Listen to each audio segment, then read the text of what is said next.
everyone, thank you for joining me for That's the Way It Is. I'm your host, BC. Today I'm going to talk about a story about a king who sends the servants out into the land because he wanted to find one person that he needs to bless and give a ceremony to. Well, one servant brought back a soldier who was decorated for bravery in battle. Another servant brought back a wise man who gave out great advice to people. Another servant brought back a businessman that grew a business and was very, very kind to others. And the king said, this is going to be a very difficult decision to make. So I'm going to have to take some time to think about it. Well, the day before the ceremony, the last servant brought back a old lady, gray hair, clothes worn, and you could tell that she wasn't rich. I mean, you could just tell from the clothes she was wearing because they were worn. Anyway, so the king's like, "What is this?" And the servant said, "Well, she's a teacher." And the king's like, "This land's full of teachers." And he said, "But this lady, this teacher taught the other three." Oh, the king came off his throne. He went and he greeted this lady and blessed her, and the ceremony was for her. Well, she was the greatest person in the land. This story, I told this story to tell you, you cannot look at someone and just judge them. And you can't just assume that just because someone has an occupation or this certain occupation that they cannot teach and bless others. You can work in an office and you can show the love of God to the people around you.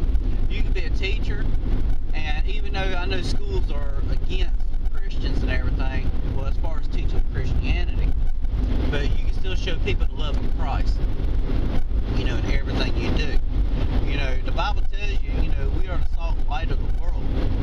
And, it didn't say that everybody had to be a preacher or a missionary or a music director or anything like that to prove their worth or to put up their riches for heaven.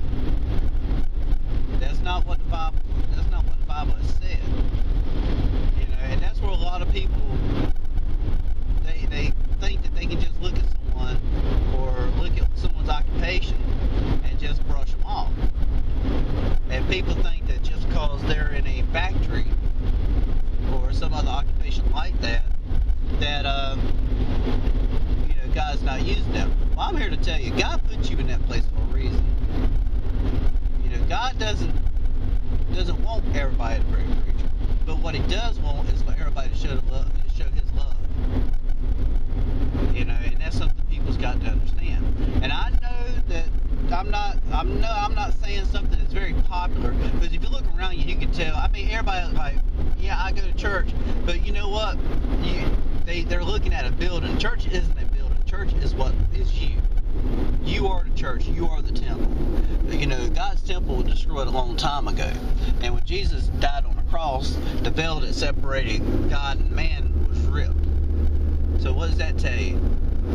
That tells you that, we are the temple of God. And we show people God's love. You don't have to have a building with 4 walls to show God's love. God's love is not confined like it's in a cage or something. We are to show God's love. That's what we do. And that's something that a lot of Christians need to know, and a lot of Christians need to understand. They're real happy to say they're Christians when it comes to Wednesday night or Sundays. They're real happy to say that then. As long as the basketball tournament or a Super Bowl or something like that isn't planned. I think that it's ridiculous.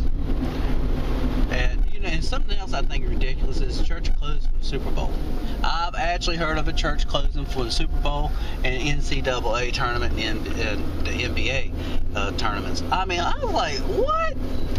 So, that right there tells you, to me anyway, it tells me what kind of church that is. So just to give you something to think about, and just to let you know, no matter where you're at, you can always show the love of God. I like to thank you for joining me. You have a wonderful day.